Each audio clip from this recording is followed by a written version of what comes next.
Çështja e zgjedhjes së profesionit është një nga vendimet më të rëndësishme në jetën e njeriut, sepse ajo ndikon në të ardhmen personale, shpirtërore dhe shoqërore. Për një besimtar musliman, ky vendim nuk është thjesht një zgjedhje praktike ose ekonomike, por është një çështje që lidhet ngushtë me parimet islame, me vlerat morale, si dhe me udhëzimin hyjnor.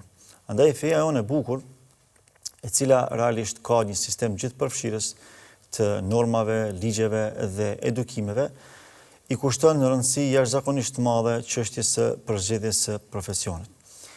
Para së gjithash, duhet ta kemi parasysh se përzgjedhja e profesionit është përgjegjësi para Allahut të Madhërisht.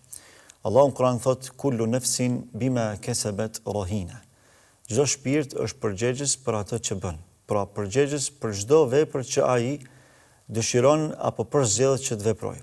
Nëse për çështjet më elementare të jetës, ne jemi pengi veprave që i përzgjedhim. Si është fjala për çështjet më të rëndësishme të jetës, siç është edhe përzgjedhja e profesionit, që realisht është edhe orientim shkencor për secilin njeri, për secilin të re dhe të ri, që orientimin shkencor e ka çështje kryesore në jetë.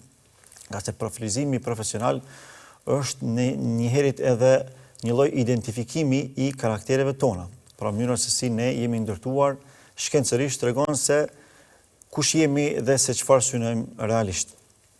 Gjithashtu, në hadithin e mirënjohur ku pejgamberi Allahut sallallahu alaihi wasallam tregon se nuk do të kenë mundësi njerëzit në përgjithësi që të lëvizin në ditën e gjykimit, as edhe një hap të vetëm pa u pyetur për 4 gjëra.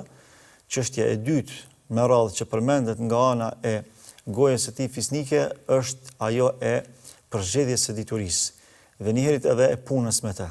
Wa an ilmihi madha amila bihi. Gjithashtu do të pyetemi për diturinë tonë, për profilizimin tonë profesional, për orientimin tonë shkencor, se çfarë kemi bërë me ta. Pra çfarë kemi përzgjedhur prej profesionit dhe njëherët edhe çfarë kemi bërë me ta. A ja kemi dhënë hakun, a kemi përmbush të gjitha ato që kërkohen nga ana jonë.